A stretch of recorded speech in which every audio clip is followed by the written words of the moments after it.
Morning, everybody, and welcome to this special edition of An Hour with QENDO. Before we start, I would like to begin by acknowledging the traditional custodians of the land in which we meet today. I would also like to pay my respects to elders past and present. We also want to acknowledge the many leaders, tribes, and people and advocates who have spoken about the issues and topics we face today. So the work we are doing here builds on their legacy, their dedication, and their advocacy that has preceded us. So, with that being said, I want to introduce you to Professor Luk Rombauts. I hope I've got that right now that I've said it a few times. Now, Professor Luk is a leading clinician and researcher with a special focus on women's health and endometriosis. As a practicing gynecologist and subspecialist qualifications in reproductive endocrinology and infertility, he has played a major role in shaping global understanding of endometriosis through his work in clinical care, research, and international leadership. As the former president of the World Endometriosis Society, former head of reproductive medicine at Monash Health, and group medical director at Monash IVF, oh my gosh, my words already tonight, Professor Rombauts brings decades of experience to this conversation on the evolving landscape of endometriosis. So we welcome you tonight, Luk, to join us for this very special hour with QENDO. And if everyone has any questions, just leave them to the end. Pop them in the Q&A or the chat, and we'll get to them at the end. But without further ado, Luke, take it away. Thank you, Ash. Thank you for that very kind invitation. So we practiced it before, so I'm going to see whether I can do it again. I'm going to share my slides, and I'll need a nod from you if you can see it. Excellent. So this was actually a presentation I gave some time ago in Queensland, and Ash was there, and your president of the Endometriosis Coalition was there, Jessica. And they felt it was maybe good to repeat this talk because not all of you could attend. So the topic was put to me by the group that we were attending, and they asked me to talk before dinner on my reflections on a career in endometriosis. And basically, the subtitle was, "Have we really come that far? How much progress have we made in the field?" So I'm going to talk a little bit about myself briefly, where I come from. Now let me see whether I can move the slides forward. Yeah, excellent. Let's move forward, Ash, as well for you. Excellent. So this is a map that you're very familiar with. This is Australia with at the bottom there, Tasmania. But you will see right next to Brisbane, there's a tiny little map as well in red. And that's Belgium. That's how small it is. It's like half the size of Tasmania. That's very, very small. But as small as we are, we like to think in Belgium that we big in other things. Sorry. We're big in beer. We're big in chocolate, as you probably all know. But we're also quite big in hospitals. So at the bottom there, that city is actually not a city. It's a hospital. It's the University Hospital of Leuven, where I trained. Leuven is actually a quite small city. It's a university town, but they have about 2,000 hospital beds, which ranks quite high, even in Australia. And so that's where I did my training quite a long time ago. And these three men are quite, well known in the field of endometriosis. We call them giants. Professor Ivo Brosens only recently passed away when he was 84, I think. And he published pretty much up until his death. Then we had Professor Philip Konings. He's still alive. He's also in his early 80s. He's published last year. And then Professor Thomas Dorg is a little bit older than me, and he's run the department there and the endometriosis research for quite a long time. So I was in good company. And I didn't know, this was before I started having an interest in endometriosis, that the World Congress of Endometriosis. That was basically the Congress of the World Endometriosis Society that I later became a president of. The third Congress by that society was held in Brussels in 1992. Slightly disappointing is that there are a lot of men in the room.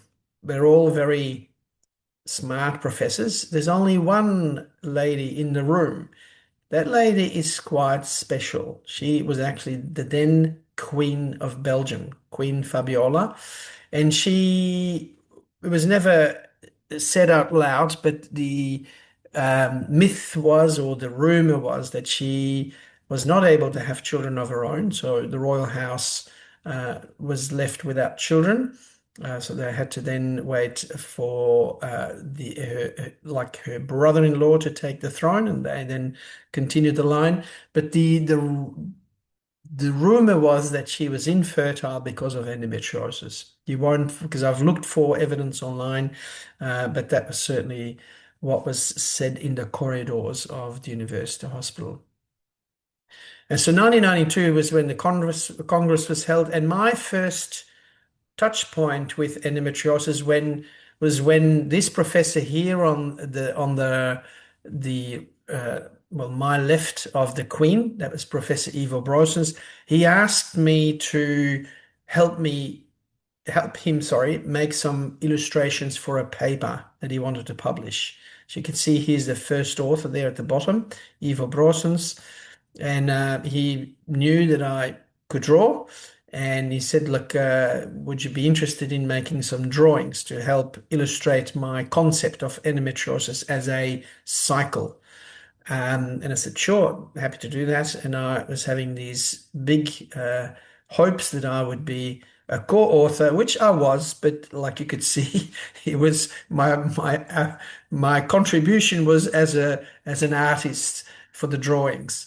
But anyway, so that was my very first introduction into the field of endometriosis, and that certainly sparked my lifelong interest in the field. So going back to the actual topic and the question, how far have we really come? I'd like to break that down into three main areas. And I will talk first about clinical practice, we'll then talk about policy and advocacy, and then how much progress have we made in research. So first, clinical practice. Well, the first one is that we all know, and you know it better than I do, is that, it still remains a struggle for women with the condition to get an early diagnosis. And this is known for quite a long time, but this is a fairly recent study done in 2024, summarizing up-to-date information. And you can see most of these studies are from the beginning of this decade, the early 2020s. So, and even now, still, the time to a proper clinical diagnosis can be around 6 to 8 years. The different colored dots mean that light blue is how long does it take for a GP to kind of suspect that you might have endo. The yellow dot means, well, how long does it take to actually have a diagnosis, typically with a laparoscopy? And then the blue dots is like the overall combined time. So you add up the light blue and the orange one. And you can see overall it can take quite a long time, even today. And that needs to come down. And so another study from the university where I did my training, this came in 2008. There was two interesting things about this study that I'd like to highlight. The first one is that they were the very first ones to show in their cohort of infertile women coming through the IVF clinic that in about nearly 50% of the women, when you did a laparoscopy, you actually found endometriosis. And this had nothing to do with, oh, well, but they probably also had symptoms. This was symptomatic, so with pain or without pain. So even those women without pain, in nearly 50% of the women, they did find some level of endometriosis, mostly stage 1 and stage 2. But we now know that even stage 1 and stage 2 can have an impact on your fertility. The problem was that was the go-to diagnostic tool. Everyone was having a laparoscopy at that center, when you came in with infertility, everyone had a laparoscopy. And when this group in in Brazil presented their really landmark paper in 2007, really around the same time, showing that you could actually use an internal ultrasound, a vaginal ultrasound, or an MRI to detect deep endometriosis. And now we're talking stage 3, stage 4, but that was really mind-boggling. We were all shocked that you actually could use just an ultrasound to start seeing endometriosis.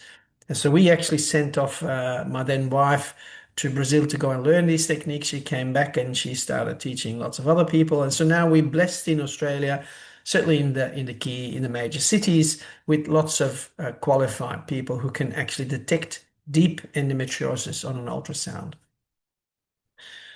And so that was the idea, is that we would be doing more of that. But unfortunately, it took nearly another 8 years before um, that started to sink in. And these four people here on the left, they're like another set of giants in the field. I've worked with them. They were all, except by one, past presidents of the World Endometriosis Society. And they published this opinion paper in the top journal, uh, basically expressing their concern about low value care in endometriosis. And they were worried in particular about doing laparoscopies in all women. And you can see here that this is an extract from the paper, and they suggested that a non-surgical diagnosis, so without laparoscopy, just based on symptoms, physical findings, and an ultrasound, is possible in most women, even with symptomatic endometriosis. And so they were saying that except in doubtful cases, the laparoscopy should be intended for surgical treatment, not to diagnose a disease. Early diagnosis and diagnostic laparoscopy are not synonymous. So that was a very significant change in the paradigm. Like, it was always laparoscopy for everyone. And now, yes, you should do laparoscopy, mainly because you suspect it's there and you've seen it potentially on an ultrasound, and you're going to go in to actually surgically treat it. It took quite a bit longer again for that advice to filter through in the endometriosis guidelines of ESHRE. So that's the European guidelines. And you can see here, again, they're saying, yes, you should now at least consider an ultrasound and MRI before you do surgery so that you know what you're dealing with. And they do say, importantly, that a negative finding, if you get nothing seen on ultrasound, that does not exclude endometriosis. We know that. But you should at least do an ultrasound to know that if you're going to deal with significant deep disease, that you have the appropriate team, potentially even a colorectal surgeon at hand. And it is okay, especially if you've got negative imaging, for a GP or a gynecologist to start what we call empirical treatment. So basically start the pills, start pain medication, other hormonal treatment options to see whether that in itself might alleviate the pain.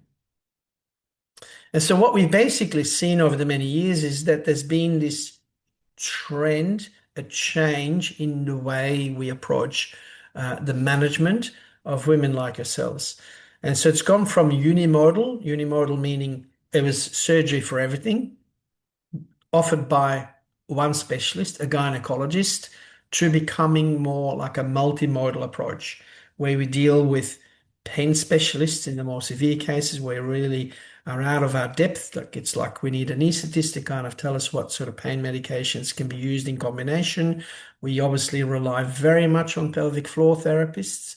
There's counselors, psychotherapists can be important. So it's multimodal. There's different therapies that we use, and it is used in a multidisciplinary way. And so what it has meant is that we have moved our focus from treating a lesion to treating the patient. So in the past, it was always like, oh, there's a lesion, we need to treat it. Now it's what does the patient want? What does the patient need? And that focus on patient-centered care rather than a lesion is something that's not new. You would think, well, we've invented it, but no. Like, William Osler was a famous professor in the US, and in 1885, he already said there is a tendency amongst young men about hospitals to study the cases the lesions, but not the patients. And in the interest they take in the disease, they lose sight of the individual. So again, that's what we'd like to now advocate in endometriosis care is really ask the patient what she wants out of the management. It's not about necessarily removing the lesions always.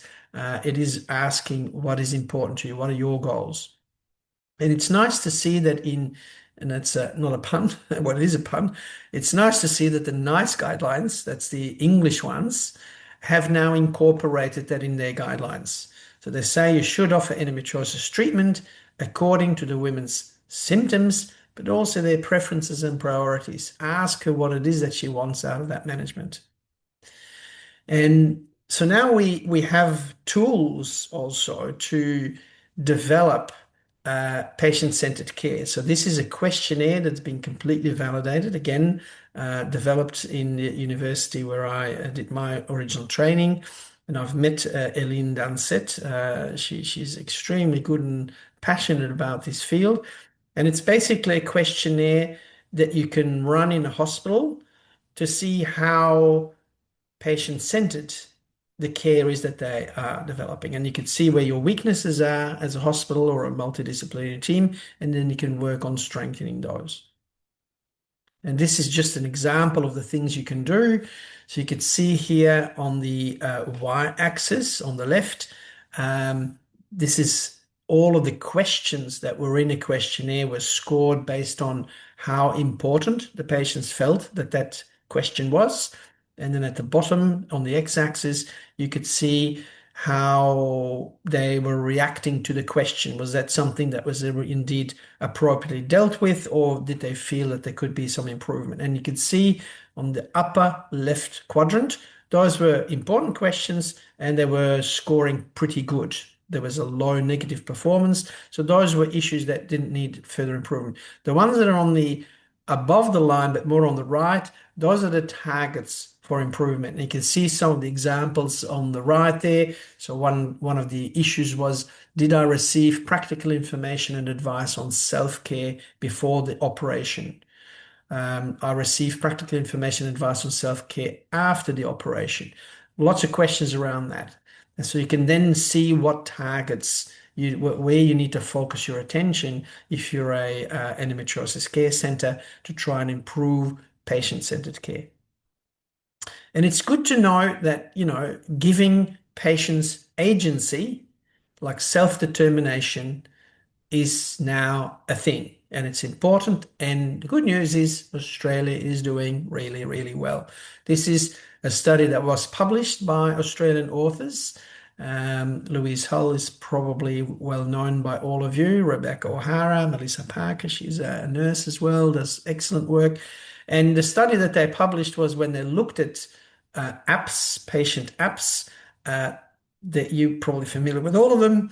QENDO scored really well. Charlie, developed amongst others by Anush in Brisbane, and then Matilda, also a new development. So it's quite nice to see that we're scoring quite well. So what about the next sort of tranche? So I'd like to talk a bit about how much progress we've made in terms of policy and advocacy, and I'll start with advocacy. So it's good to see that over the 30 odd years that I've been involved with Endo, that people like yourselves have started to organize yourselves. Because as doctors, it's one thing, but of course when we go and knock on doors of politicians, they'll say, well, of course you want more money because you want to fill your own pockets. So often advocacy is much better done by patients. And that's why it's so wonderful to see that Endometriosis Coalition has 12 members. Endometriosis Coalition is also a sister organization of now the World Endometriosis Organization. It's wonderful to see that there's 41 of them. So what's been achieved in terms of policy in Australia? It's almost shocking to me to see that we're nearly 10 years on from the National Action Plan for Endometriosis. It feels like it's only been a few years ago, but it's been nearly 10 years when Greg Hunt in Parliament said sorry to women like yourselves, apologised for the grief, the government, of course, for not doing enough, And that was basically the birth of the National Action Plan. In 2023, the Australian Institute of Health and Welfare published the Australian Longitudinal Study of Women's Health data, and we'll come to that in a second. In 2025, we had the second update of endometriosis guidelines for Australia. It's a living guideline. We'll touch upon that in a second as well. And in 2025, it is budget night, as Ash said, but the federal budget in 2025 did for the first time say that endometriosis is now formally recognized as part of a woman's health national priority. So it'll be interesting to see what happens tonight, whether they actually put some money towards that. And then in 2025, Endometriosis Coalition also developed their National Endometriosis Priority Actions, which has been well received. So let's look at the AIHW study. So they published Australia's first national report on endometriosis, showing that in Australia, about 1 in 7 women born between 73 and 78, so it was a longitudinal study, were diagnosed by the age of 44. And the hospitalization rates doubled in women aged 20 to 24 between 2012 and 2022. Importantly, these admissions were twice as likely to be self-funded or privately insured, and that shows that there is still big issues around equitable access. It's all very well to know what you should be doing, but now we need to make management, evidence-based management more accessible. And it is because of that new information that we got from the study from AHW that has helped inform the government to develop new MBS items, primary care reforms, as you know, lots of clinics being set up, and also further research funding. The guideline that the college, the RANSCOG, has developed is what they call a living guideline. I've mentioned in a few slides before that the ESHRA one, the European one, is still regarded very highly, but it is not a living guideline. It usually means you need to wait 5 to 7 years before they're updated, and that was a problem with the ultrasound findings. The first guideline said, oh, yeah, maybe this is something. And it took 7 years for them to actually say to everyone, all the clinicians and patients, that, yeah, in actual fact, this is something you should all be doing. The living guideline means if there's new evidence that's very relevant, it gets incorporated, on the fly. And that's really, really good. It's a global first to have a living guideline. So again, Australia is punching well above its weight, and it's fairly clinician friendly because it's searchable. It's got an interactive format, and it has also helped to inform the government around what MBS items we need and clinic funding and the like. So what are the national endometriosis priority actions as developed by the Endometriosis Coalition? Well, expanded consultation. There was like a large number of people that were involved, mainly patients, but also clinicians. And a large focus was on the diagnostic delay. That was one of the first slides I showed you. How can we find strategies to reduce that time to diagnosis and improve referral pathways? How can we make sure you get to see the right specialists so that you don't actually go around in circles? And then integrated care models is important, is to find co-located services. So it's not like you have to go very different areas, and digital health tools, which talked about, which we're blessed with in Australia. And then also that issue of equity and access. How can we make sure that the women, who are on the farms in rural and regional Australia and doing, all the growing of the vegetables that we need to feed ourselves, how can we make sure that they have the same type of access that women in the major cities have? So it has actually resulted, all that advocacy has resulted in policy changes, which are quite important. And here we're looking just at the MBS item numbers, like it has increased from only 1 in 1995, roughly when I started. So there's now nearly 6 item numbers in Australia in 2025. So there's been an expansion and item numbers are the items that I can charge on Medicare when I see you. And it's different, more options for endometriosis surgery. There are new item numbers for ultrasounds, or ultrasound specialists can get more money from Medicare to do a longer and better investigation. There are new item numbers for longer consultations and also for telehealth consultations. So it's been wonderful to see that that's all been developed. There's been some other announcements, as I said, in the federal budget last year. So 573, nearly $500 million dollars were delivered for better healthcare for women in general. But there's been some that have really been relevant to endometriosis patients, especially the listing of new, more modern oral contraceptive pills that we tend to use quite a bit for the treatment of endometriosis.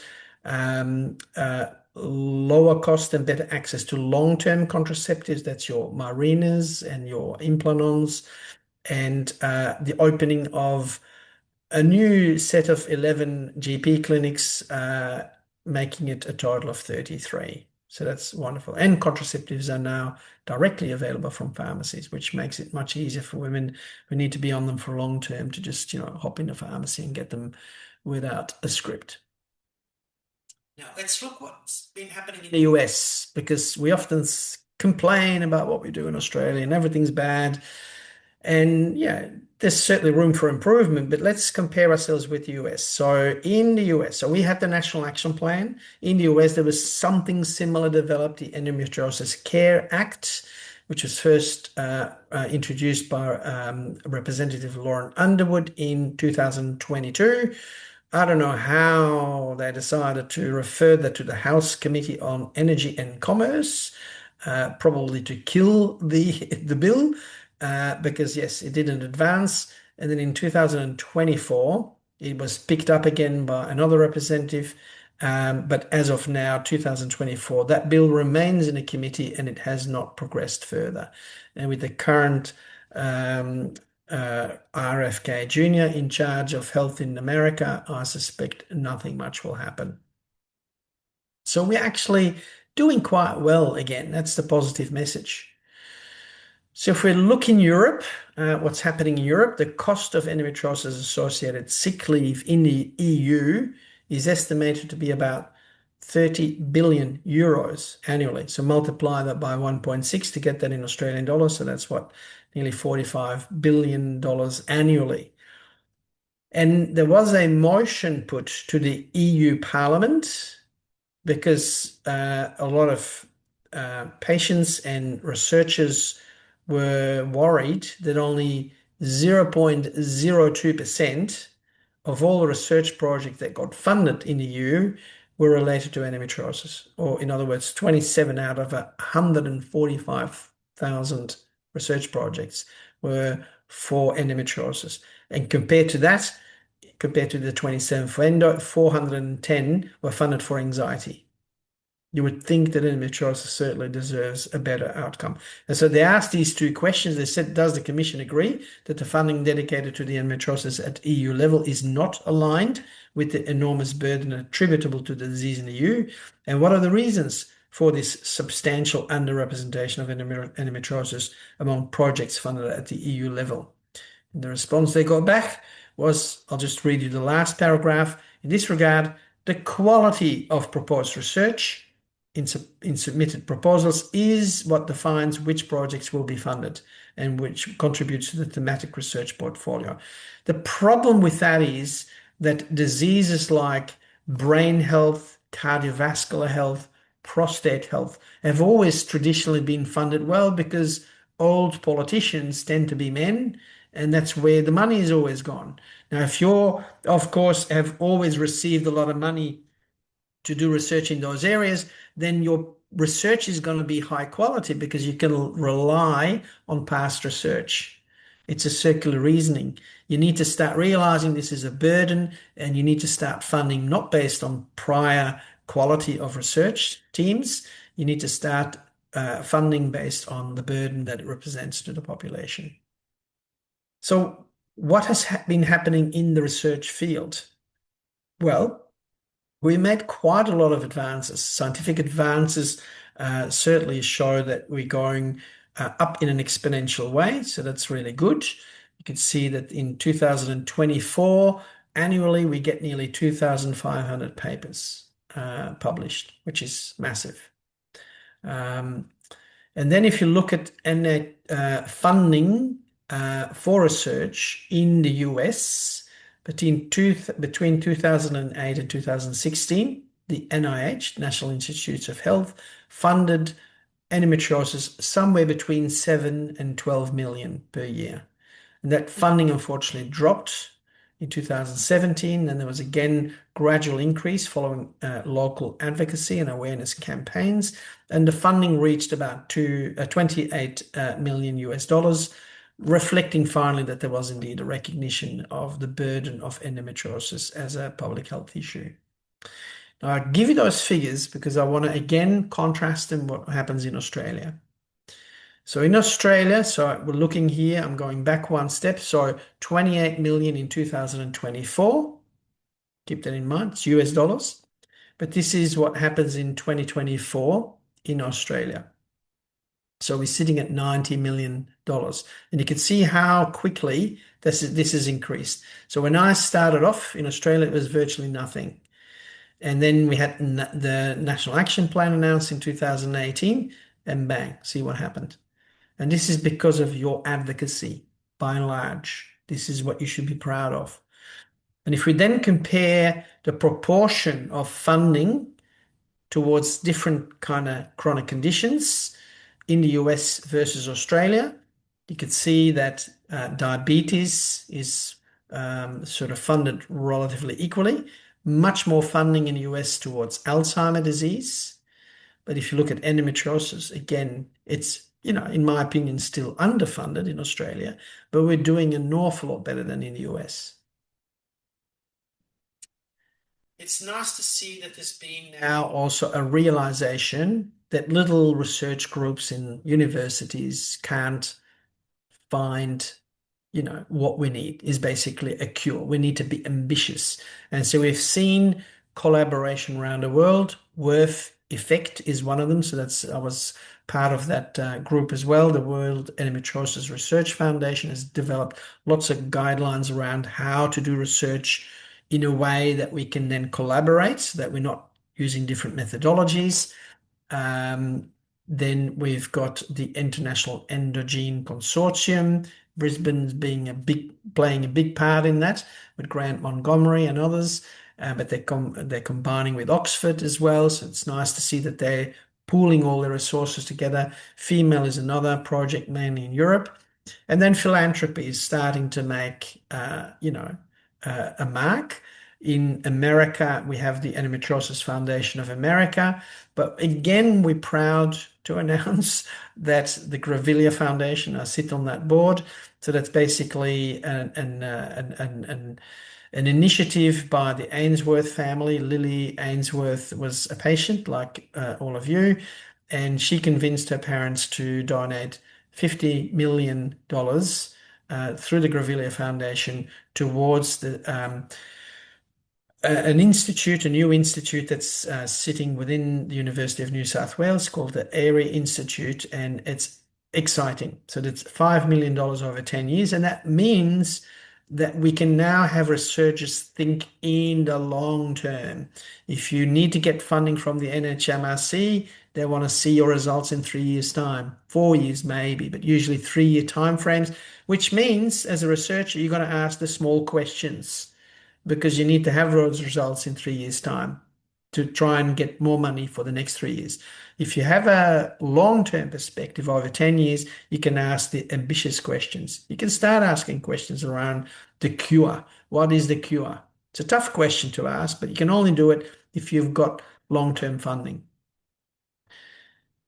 So coming towards the end of it, so clearly, I feel a lot of positive things, especially in Australia. We're definitely leading the world, but there are still some research gaps. The cure. We haven't found a cure yet. Will we ever find a cure? I don't know. But we should be ambitious. We should try. We should ask the question. I think if we can't have a cure, then I would like to see, and this is just my preference list, right? I mean, I'm sure you ask another five researchers and they'll give you a different list. I think cure is on most of them, other than that it's maybe, not achievable. But predictive disease phenotyping, what that means is, can we use your genetic makeup and other things to do with your lesions that we could find to kind of predict whether you are the type of patient where we cut everything out and it's not going to come back? Or are you the patient where we've done a good clean out and then bang, within 2 years, you got even worse disease? So we would like to know which patients would be best treated with surgery, which type of medications are going to suit you. So it's basically what we now call personalized medicine, is to try and not have the one solution fit all, but having a treatment plan that will fit you as the individual. The other thing that we'd be looking for, because I do a lot of IVF treatment, I try and look after a lot of women with endo that need IVF. What we would need for those women who suffer from endo and infertility is non-hormonal, because the hormonal treatments all stop your periods. So that's no good if trying to have a baby. So non-hormonal, pregnancy safe, because you may not know that you're pregnant when you're on the medication. So it needs to be something that can be safely taken in early pregnancy. Symptom relievers. So basically is to you've had surgery, maybe it's not been possible to remove it all, or you've opted not to go through a laparoscopy. Can we make you comfortable? Can we relieve your symptoms with medication that doesn't stop you from cycling and that potentially is safe if you do fall pregnant naturally? That would be, I think, another really big breakthrough if we could find that. So looking ahead, so here's me in Edinburgh when I stepped down from my presidency with the bagpiper opening the conference.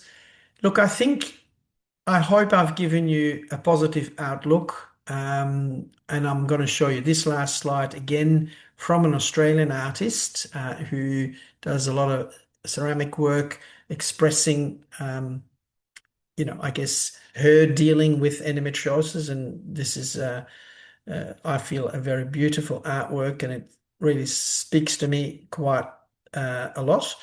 But I think, yeah, it is wonderful that so many of you have found a voice and that you've organized yourselves, that you're speaking as one, because I think politically that's really important. If you want to get political leaders to listen and to open their wallets. So continue what we're doing. The job isn't done, but feel encouraged by what you have already achieved. That would be my message.